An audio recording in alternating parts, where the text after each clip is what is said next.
Hello student, स्वागत है आपका आईसीटी वर्चुअल क्लासेस में। मैं हूं कविता, आपकी बायो टीचर। उम्मीद करती हूँ आप सभी अच्छे होंगे और स्वस्थ होंगे। सो क्लास कंटिन्यू करेंगे अपना चैप्टर जिसमें हम बात कर रहे थे यहाँ पर बायोलॉजिकल क्लासिफिकेशन के बारे में। ठीक है, बायोलॉजिकल क्लासिफिकेशन में हम बात कर रहे हैं यहाँ पर 5 किंगडम क्लासिफिकेशन की, जिसमें आपने कौन कौन से किंगडम पढ़े हैं। हमने कहा मोनेरा, प्रोटिस्टा हमने पढ़ लिया है। फंजाई की हम बात कर रहे थे। किंगडम फंजाई में यहाँ पर फंगस के जो बेसिक कैरेक्टर हैं उन्हें हमने समझा है। इसी के साथ साथ हमारे पास 4 ग्रुप आए थे किंगडम फंजाई के। हमने उसके जो बेसिक से कैरेक्टर होते हैं उनके बारे में बात की है। आज हम बात करने वाले हैं इन ग्रुप्स के में जो रिप्रोडक्शन हैबिट जो होती है उसके बारे में हम बात करने वाले हैं। किंगडम फंजाई के बारे में आपने क्या समझा? मल्टी सेलुलर आ गए हैं, कुछ एक्सेप्शन आते हैं, जैसे कि हमने कहा ईस्ट आता है। इसमें हमने कहा कि ईस्ट जो है वो यूनिसेलुलर होता है। इसके अलावा हमने कहा कि जो फंगस है उसमें क्लोरोफिल नहीं पाया जा रहा है, इसीलिए हेटेरोट्रॉप होगा। तीनों प्रकार के आपने जो हेटेरोट्रॉपिक मोड ऑफ न्यूट्रिशन देखा है, जैसे कि आपने कहा कि हेटेरोट्रॉप में कैसे यहाँ पर होते हैं, सैप्रोफाइट होते हैं, पैरासिटिक होते हैं और सिम्बायोटिक होते हैं। तीनों टाइप की हमने बात की है। इसके अलावा रिप्रोडक्शन की बात करें तो हमने कहा रिप्रोडक्शन तीनों प्रकार का पाया जाता है, और उसमें हमने कहा कि लैंगिक जनन एंड जो यहाँ पर वानस्पतिक प्रजनन है वो तीनों प्रकार का पाया जाता है। 4 हमारे पास ग्रुप आए हैं। इन चारों ग्रुप्स के बारे में हमने क्या करनी है, बात करनी है। और इन चारों ग्रुप्स में हमने जो बेसिक से कैरेक्टर हैं वो देखे हैं। हमें बात करना है रिप्रोडक्शन किस प्रकार से होता है इनमें। सबसे पहले हमारे पास आया था फाइकोमाइसिट्स। ठीक है, फाइकोमाइसिट्स जो है हमने कहा था सबसे छोटा ग्रुप है फंगस का, और सबसे प्रिमिटिव भी आप कह सकते हैं। ठीक है, सबसे प्रिमिटिव फंगस भी यहाँ पर आते हैं। एग्जाम्पल आप लोग ध्यान रखेंगे, म्यूकस है, राइजोपस है, एल्ब्यूगो है, इसमें आपके क्या आते हैं, एग्जाम्पल आते हैं। यहाँ पर जब हम रिप्रोडक्शन की बात करते हैं तो हमने कहा ये प्रीफर करते हैं कि यहाँ पर एसेक्सुअल रिप्रोडक्शन हो, अलैंगिक जनन हो। ज्यादातर प्रीफर करते हैं कि अलैंगिक जनन यहाँ पर होता है। ठीक है, और लैंगिक जनन भी यहाँ पे पाए जाते हैं। तो किस प्रकार से लैंगिक और अलैंगिक जनन पाया जाता है, हमने कहा किस प्रकार से लैंगिक और अलैंगिक जनन पाया जाता है, इसके बारे में हम बात करते हैं। बेसिक सा स्ट्रक्चर आपने देखा था। आपने कहा था कि जो फंगस होती है, फंगस में हमने क्या स्ट्रक्चर बनाया था, कुछ इस प्रकार का स्ट्रक्चर हमने देखा था।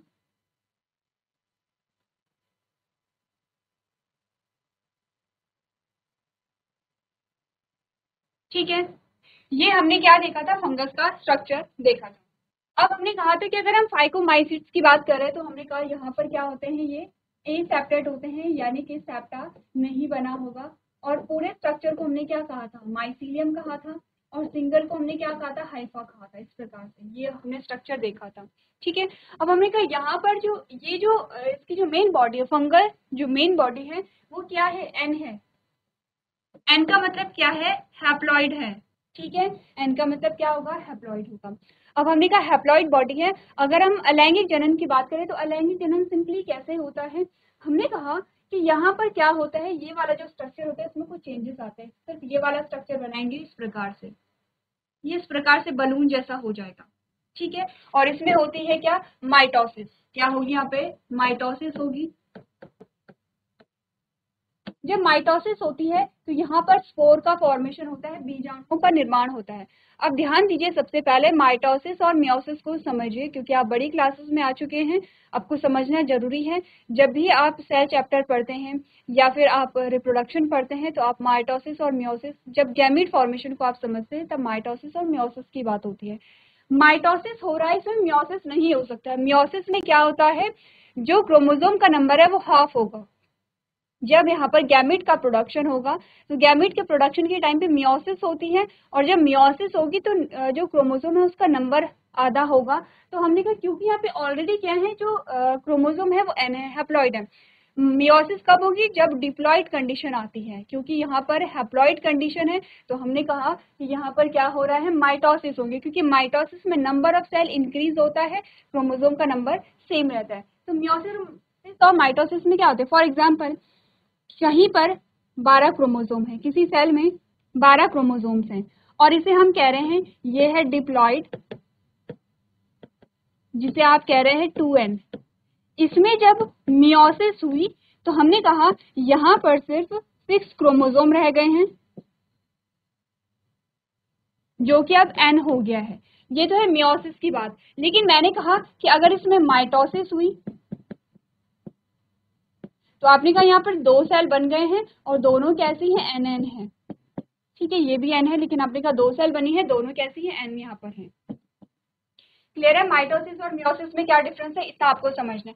हमने बोला कि सिंपली क्या होता है, जो हाइफा होता है, हाइफा जो है वो बलून जैसा स्ट्रक्चर यहाँ पर बना लेता है। ये जो हाइफा होगा ये इस प्रकार से बलून जैसा स्ट्रक्चर इस प्रकार से बना देगा।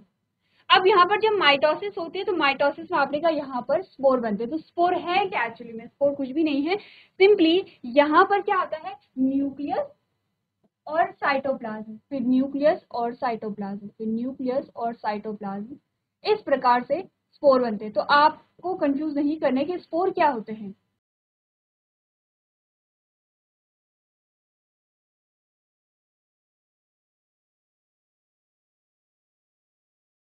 ये है स्पोर।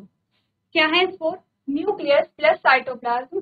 आपने कहा न्यूक्लियस है और न्यूक्लियस ने क्या किया, साइटोप्लाज्म ने उसे सराउंड कर दिया है और सेपरेट वहां पर क्या बन गए हैं, स्पोर बन गए हैं। तो हमने कहा ये तो हमारे पास आते हैं स्पोर्स, ये हमारे पास आते हैं स्पोर्स, और ये जो स्ट्रक्चर हमारे पास आता है इसे हम कहते हैं स्पोरेंजियम,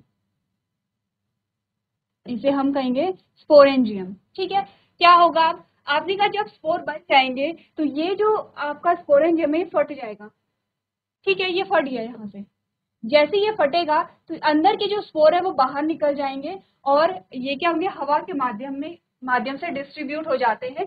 जहां पर नमी होगी, जहां पर मॉइस्चर होगा वहां पर स्पोर पड़ेंगे। तो हमने कहा कि जहां पर भी क्या होगी, यहाँ पे मॉइस्चर होगा वहां पर स्पोर जाते हैं और स्पोर का जर्मिनेशन होगा, नए फंगस वहां पर बन जाएंगे। ठीक है, इसीलिए क्या होता है, जहां पर आपको नमी दिखाई देती है वहां पर फंगस आपको दिखाई देती है।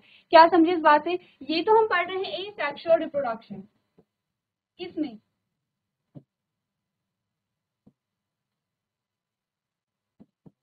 ये हम पढ़ रहे हैं एसेक्सुअल रिप्रोडक्शन, किसमें आप पढ़ रहे हैं, यहाँ पर फाइकोमाइसिट्स में। ध्यान रखिए, हमने प्रीवियस लेक्चर में क्या किया था, हमने चारों क्लासेस के बेसिक से कैरेक्टर देखे थे। अब हमें क्या करना था, मेजर डिफरेंस आता है इनके रिप्रोडक्शन में और यहाँ से क्वेश्चन भी बनते हैं। क्लियर है इतनी बात? तो हमने क्या बोला यहाँ पर, आपके पास क्या हुआ है, एसेक्सुअल रिप्रोडक्शन में सिंपली हमने कहा जो हाइफा है, हाइफा में इस प्रकार का स्ट्रक्चर बना, क्यों बना, क्योंकि माइटोसिस हुई तो हमने कहा कि यहाँ पर क्या बना, स्पोर बने। स्पोर का सिंपल सा मतलब है न्यूक्लियस सराउंड है साइटोप्लाज्म से। अब हमने कहा यहाँ पर क्या होगा, इस स्ट्रक्चर को स्पोरेंजियम कहेंगे, ये स्पोर्स है। अब ये क्या होंगे, जब ये स्पोरेंजियम फटेगा तो स्पोर बाहर इस प्रकार से स्प्रेड हो जाएंगे और जहां पर नमी होगी वहां पर ये जर्मिनेट कर जाएंगे और नए फंगल जो बॉडी है वो वहां पर बन जाती है। ये तो है एसेक्सुअल रिप्रोडक्शन। अब सेक्सुअल रिप्रोडक्शन की हम बात करेंगे, जहां पर हम कहते हैं गैमीट का फ्यूजन होता है। तो एक बार आप लोग क्या करेंगे, इस डायग्राम को एज इट इज बना लेंगे। चलिए, तो ये हुआ एसेक्सुअल रिप्रोडक्शन। अब यहाँ पर हम बात करते हैं गैमीट के टाइप्स की। जब आपने पढ़ा था फाइकोमाइसिट्स के बारे में, आपने कहा था जब एसेक्सुअल रिप्रोडक्शन होता है दो प्रकार के स्पोर्स बनते, गैमीट नहीं बनेंगे, स्पोर्स बनेंगे। और वो स्पोर कौन से होंगे, जो स्पोर होंगे जो मोटाइल होते हैं, एप्लोनोस्पोर होंगे जो नॉन मोटाइल होते हैं। ठीक है, कौन से स्पोर की बात हो रही है, जो यहाँ पर बने हैं। अब हम बात करेंगे यहाँ पर सेक्सुअल रिप्रोडक्शन की, यानी कि लैंगिक जनन की। ठीक है, इजी है, यहाँ पर अभी तक ऐसा कुछ नहीं है जो आपको समझ नहीं आएगा। यहाँ पर क्योंकि आप जानते हैं कि लैंगिक जनन में क्या होता है, गैमीट बनेंगे और गैमीट का फ्यूजन होगा। लेकिन यहाँ पर गैमीट कैसे बनेंगे, क्योंकि गैमीट बनने के लिए आपने कहा मियोसिस होनी जरूरी है, मियोसिस होके तभी गैमीट बनेंगे। ठीक है, तो हमने कहा यहाँ पर होता क्या है, एक फंगल बॉडी ये है, ठीक है, और हमने कहा एक फंगल बॉडी ये है।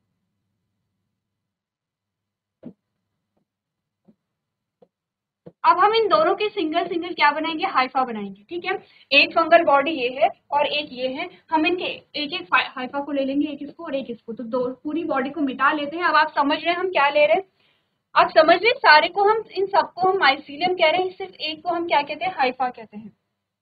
एक को हम क्या कहते हैं, हाइफा कहते हैं। हम दोनों फंगल बॉडी के हाइफा को यहाँ पर ले रहे हैं। एक हाइफा ये है, ये इसकी क्या है, न्यूक्लियस है, और एक हाइफा यहाँ पर ये है।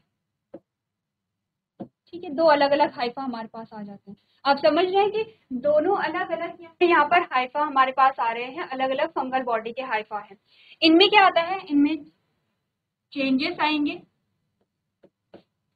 और आप देखेंगे कि यहाँ पर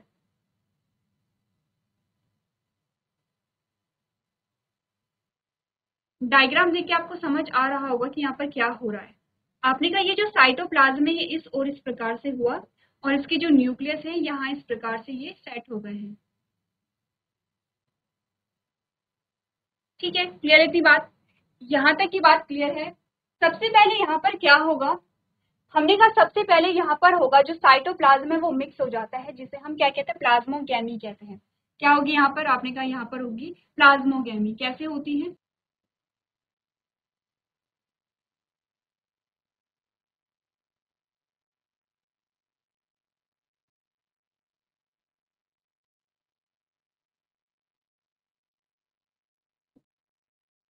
अब यहाँ पर क्या हुआ, आप समझ रहे हैं यहाँ पर क्या चीजें हुई हैं।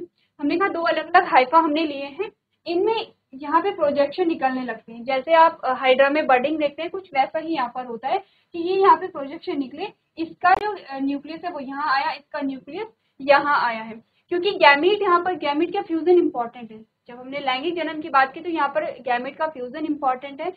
यहाँ पर गैमीट अलग से नहीं बनते, ये जो न्यूक्लियस आप देख रहे हैं यही गैमीट का काम करेंगे। ठीक है, क्लियर है? क्योंकि आप इतना समझ लीजिए कि ये भी एन है और ये भी एन है, दोनों क्या है, हैप्लॉइड बॉडी है। ठीक है, हमने कहा ये दोनों जब यहाँ पर इस प्रकार से प्रोजेक्शन निकलने लगे, अब हमारे पास एक बीच का स्ट्रक्चर आता है इस प्रकार से,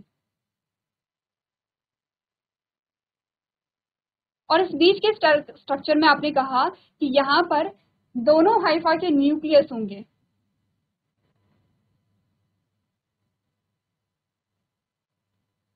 ठीक है, इतनी बात क्लियर है?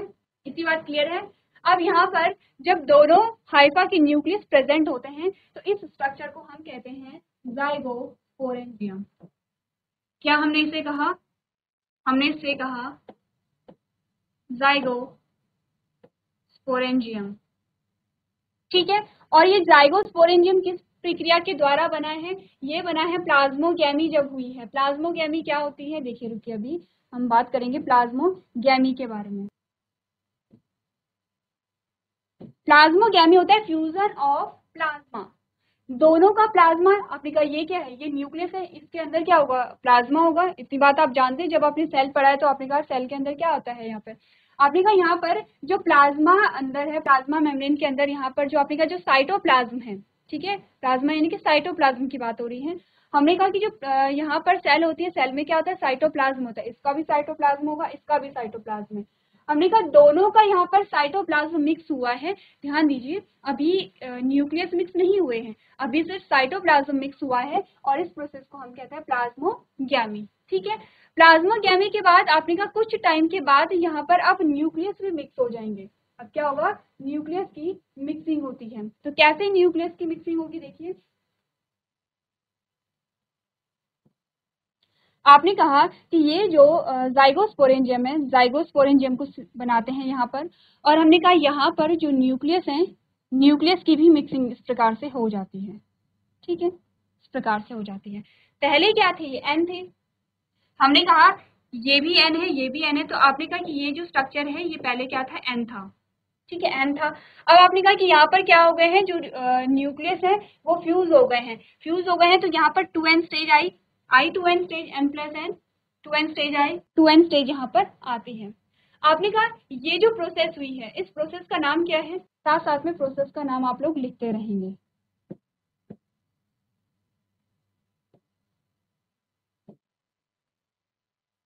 इस प्रकार से। ठीक है, अब हमने कहा ये 2n स्टेज है, ये क्या है, 2n स्टेज है, 2n स्टेज है, और किसकी वजह से हुई है, कैरियोगैमी। क्या होती है karyogamy, fusion of nucleus, nucleus की जो मिक्सिंग है, न्यूक्लियस का जो संलयन है उसे हम कैरियोगैमी कह रहे हैं। तो प्लाज्मोगैमी और कैरियोगैमी दो जो आपके पास फिनोमिना आएंगे वो सब में आएंगे। जब आप सेक्सुअल रिप्रोडक्शन पढ़ेंगे तो दोनों फिनोमिना आपके पास आएंगे, प्लाज्मोगैमी और कैरियोगैमी। अब जब हम फाइकोमाइसिट्स के बारे में आप समझ रहे हैं, फाइकोमाइसिट्स पहला ग्रुप है जो कि प्रिमिटिव है, सबसे छोटा ग्रुप है। ठीक है, तो यहाँ पर जो फाइको माइसिट्स होते हैं, यहाँ पर हमने कहा जो फाइको माइसिट्स होते हैं उनमें क्या होगा, यहाँ पर जो प्लाज्मोगैमी है, प्लाज्मोगैमी के कुछ देर बाद क्या हो जाती है, कैरियोगैमी हो जाती है। लेकिन जब आगे के ग्रुप पढ़ेंगे, चाहे बेसिडियोमाइसिट्स पढ़ रहे हैं, ठीक है, या एस्कोमाइसिट्स हम पढ़ रहे हैं, हमने कहा वहां पर जो प्लाज्मोगैमी है उसके बहुत देर बाद क्या होती है, कैरियोगैमी होती है, और कभी कभी तो बहुत सालों लग जाते हैं। आप समझ सकते हैं कि प्लाज्मोगैमी हो रखी है और सालों तक कैरियोगैमी यहाँ पर नहीं हुई है। तो प्लाज्मोगैमी का मतलब है कि यहाँ पर प्लाज्मा फ्यूज हुआ। आप देख रहे हैं कि न्यूक्लियस सेपरेट है, दोनों के न्यूक्लियस के हैं अलग अलग हैं, लेकिन जो प्लाज्मा है वो यहाँ पर क्या हो गया है, फ्यूज हो गया है। यहाँ पर सिर्फ हमने जाइगोस्पोरेंजियम को बनाया है, समझिए हमने सिर्फ बीच वाले स्ट्रक्चर को बनाया है। यहाँ पर जो न्यूक्लियस है वो फ्यूज हो गए हैं और यहाँ पर क्या हो गया, 2n स्टेज आ गई है। क्लियर है? जब 2n स्टेज आई है तो यहाँ पर क्या होगी, आपने कहा क्योंकि यहाँ पर 2n स्टेज आई है तो यहाँ पर क्या होगी, मियोसिस होगी। समझ रहे हैं आप लोग, यहाँ पर मियोसिस होगी। और जब मियोसिस होगी तो आपने कहा कि यहाँ पर क्या बनेंगे, अब हैप्लॉइड स्पोर बनेंगे। अब आप ये नहीं कहेंगे सिर्फ हमने रेड कलर को यहाँ पे दिखाया है, क्योंकि अब इनका संलाइन हो गया है तो ये आपके पास क्या आ गए हैं, ये कंबाइंड हो गए हैं। अब आपके पास बहुत सारे स्पोर बन जाते हैं और इन्हें आप क्या कहेंगे, अब जू स्पोर कहेंगे। अब सिंपल सी बात क्या है, ये क्या होगा, ये बर्स्ट होगा, यानी कि ये फटेगा और ये स्पोर बाहर निकल जाएंगे और जहां पर नमी वाली जगह वहां पर ये जर्मिनेट हो जाएंगे।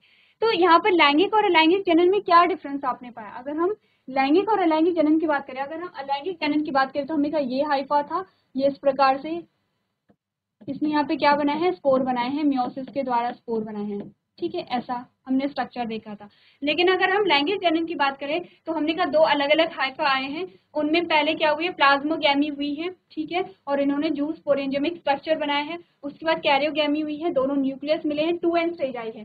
यहाँ पर जो स्टेज थी वो n स्टेज थी और यहाँ पर 2n स्टेज हमारे पास आ गई है। जब 2n स्टेज आई है तो मियोसिस होगी, ठीक है, तब क्या होगा, मियोसिस होगी। मियोसिस के द्वारा जू स्पोर बनेंगे और ये जो जू स्पोर हैं ये फिर से कैसे एन है, हैप्लॉइड है, क्योंकि यहाँ पर क्या हो गया है, आपने कहा जब मियोसिस होगी तो क्रोमोसोम का नंबर भी घटेगा और सेल का नंबर बढ़ेगा। ठीक है, तो हमने कहा न्यूक्लियस यहाँ पे बड़े हैं लेकिन यहाँ पे क्या है, क्रोमोसोम का नंबर फिर से हाफ हो गया है और ये जू स्पोर बन गए हैं। ये यहाँ पर आती है हमारे पास सेक्सुअल रिप्रोडक्शन इन फाइकोमाइसिट्स। तो एक बार देखिए कि किस प्रकार से हमने यहाँ पर कौन से स्ट्रक्चर को बनाया है। चलिए, तो हमने बात की है पहले ग्रुप की, अब हम बात करेंगे सेकंड ग्रुप की। इसके अलावा हमने कहा कि जो स्पोर यहाँ पर बन रहे हैं, बीजाणु बन रहे हैं, वो क्या है, एंडोजीनियसली बन रहे हैं। एंडोजीनियसली का मतलब होता है कि यहाँ पर अलग स्पोर जो है वो बाहर, बॉडी से बाहर नहीं बनेंगे, बॉडी के अंदर ही बन रहे हैं। जैसे कि आपने यहाँ पर देखा, जो स्पोर है वो बॉडी के अंदर ही बनते हैं, एक्सोजीनियसली तो नहीं होगा। यहाँ पर एक्सोजीनियसली कंडीशन आती है जिसमें जब आप बात करते हैं एस्कोमाइसिट्स, जिसे आप सैक फंजाई कहते हैं। अब हम समझेंगे कि इसे सैक फंजाई हम क्यों कहते हैं। सबसे पहले इसमें हम देखेंगे एसेक्सुअल रिप्रोडक्शन को देखेंगे। अब आप समझ चुके हैं कि हम बात कर रहे हैं एस्कोमाइसिट्स की। एस्कोमाइसिट्स में हमने कहा था अब आपके पास सेप्टेड और ब्रांच्ड फंजाई आ चुके हैं। ये कैसे होते हैं, आपने कहा ये सेप्टेड हैं और ब्रांच्ड हैं। ठीक है,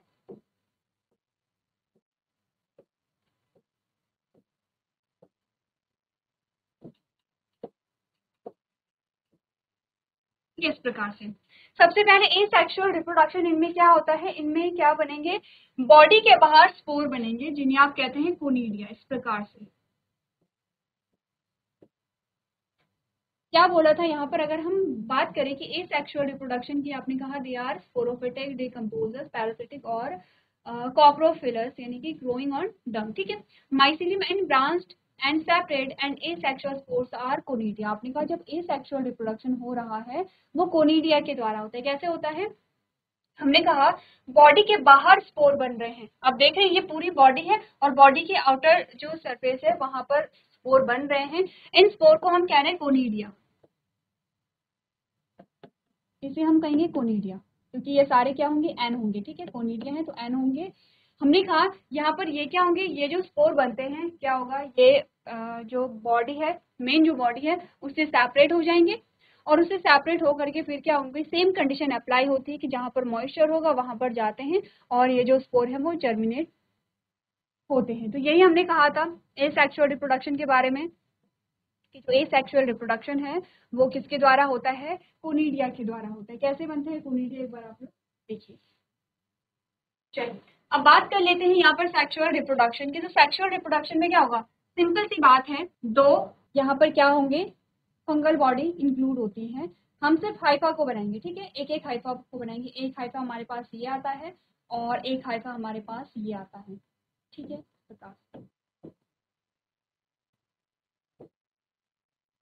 दो हाइफा हमारे पास आते हैं, दोनों में क्या बनेंगे, आपने कहा कोनिडिया बन रहे हैं। इसका भी ये वाला पोर्शन कोनिडिया है, ये वाला प्रकार से, और इसका भी ये वाला जो पोर्शन है वो कोनिडिया है। अब यहाँ पर क्योंकि आप जानते हैं कि सेक्सुअल रिप्रोडक्शन में हमने सेम बात रिपीट हम करते चले आ रहे हैं, क्योंकि गैमेट का फ्यूजन इंपॉर्टेंट है। गैमेट यहाँ पर नहीं बनेंगे क्योंकि दोनों एन है, तो आपने कहा यहाँ पर जो न्यूक्लियस है वही एज अ गैमेट यहाँ पर क्या होते हैं, यूज होते हैं। अब यहाँ पर ये जो कोनिडिया है ये मिक्स हो जाएंगे, ठीक है। ये जो कोनिडिया है ये इससे अटैच हो गया, फॉर एग्जांपल ये जो कोनिडिया है ये इससे अटैच हो गया, इसको ले लेते हैं। हमने कहा ये जो हमारा रेड वाला हाइफा था इस प्रकार से, इसमें जो कोनिडिया है ये अटैच हो गया है।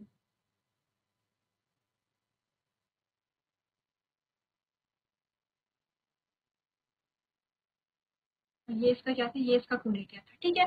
अब हम सिर्फ कोनिडिया वाले पोर्शन को लेते हैं। हमने कहा कि यहाँ पर दोनों के कोनिडिया क्या हो गए हैं, यहाँ पर साथ में आ गए हैं। क्या होगी यहाँ पर, सबसे पहले आपने कहा प्लाज्मोगैमी हो जाएगी। सबसे पहले क्या होगा, प्लाज्मोगैमी। जब प्लाज्मोगैमी हुई तो आपने कहा कि आपके पास जो कोनिडिया था, कोनिडिया में आपने कहा दोनों के न्यूक्लियस आ गए हैं, रेड वाले के भी और आपने कहा ब्लू वाले के भी। इस स्ट्रक्चर को हम कहते हैं एस्कस। इस स्ट्रक्चर को हम क्या कहते हैं, एस्कस कहते हैं, जहाँ पे दोनों के कोनिडिया मिक्स हो गए हैं और न्यूक्लियस क्या हो गए हैं, साथ हो गए हैं, प्लाज्मा मिल गया, प्लाज्मोगैमी हो गई है। तो यहाँ पर हमने कहा था कि जो यहाँ पर कैरियोगैमी होगी वो बहुत टाइम लगाते हैं, बहुत सालों का यहाँ पे टाइम लग सकता है। इसे हम कहते हैं dikaryon phase, dikaryon या N+N फेज हम इसे कहते हैं। क्यों, क्योंकि ये फेज आपका बहुत लंबे टाइम तक रहता है। अब क्या होगा, एस्कस में हमने कहा कि अगर यहाँ पर अगर यानी कि बहुत टाइम बाद यहाँ पर क्या हुई, कैरियोगैमी हुई। कैरियोगैमी आप समझ रहे हैं, अगर आप जो रिप्रोडक्शन की प्रोसेस है, अगर आप किसी एक ग्रुप को समझ जाते तो बाकी सारी चीजें इजी हो जाती। सिर्फ आपको स्पोर्ट्स का नाम ही वहां पर देखना है कि स्पोर्ट्स के क्या क्या नाम होते हैं, प्रोसेस को देखना है। बाकी जो मेन जो आपके इवेंट्स होते हैं या जो स्टेप्स होते हैं वो इक्वल है। आपने कहा प्लाज्मोगैमी भी सब में हो रही है, कैरियोगैमी भी सब में हो गई। जब कैरियोगैमी हुई तो आपने क्या कहा, न्यूक्लियस क्या हो गए हैं, यहाँ पर फ्यूज हो गए। अब ध्यान दीजिए, सिर्फ यहाँ पर दो न्यूक्लियस नहीं होंगे, ठीक है, सिर्फ दो न्यूक्लियस नहीं होंगे, बहुत सारे न्यूक्लियस होंगे, क्योंकि जितने ज्यादा स्पोर बन रहे हैं इट मीन्स वहां पे उतने ही न्यूक्लियस है। अब आपने कहा यहाँ पर कैरियोगैमी हो गई है। जब कैरियोगैमी हो गई है तो अब यहाँ पर क्या होगी, मियोसिस होगी। जब यहाँ पर मियोसिस हुई तो आपने कहा दो से यहाँ पर कितने बने, चार बने। फिर से आपने कहा यहाँ पे डिवीजन हुआ तो चार से कितने बने, आठ बने, ठीक है। दो से कितने बने, यहाँ पर चार बने और चार से कितने बने, यहाँ पे आठ बने। अब हमने कहा कि यहाँ पर सिर्फ एक एस्कस नहीं बनेगा, यहाँ पर एक एस्कस नहीं बनता बल्कि बहुत सारे एस्कस बनते हैं। ऐसे इस प्रकार से बहुत सारे क्या बनेंगे, एस्कस बनेंगे। और ये जो एस्कस है ये बैग लाइक स्ट्रक्चर में पैक होते हैं, ये सारे एस्कस हैं, ठीक है। अब यहाँ पर आप ये नहीं कहेंगे कि जो न्यूक्लियस हैं वो कम ज्यादा हो गए हैं, आप इतना समझते हैं कि दो से चार, चार से आठ यहाँ पर क्या बने हैं, न्यूक्लियस बने हैं। तो यहाँ पर आप पूरे बना लेंगे, ठीक है। आपने कहा ये एक एस्कस नहीं है, ये बहुत सारे एस्कस हो गए हैं।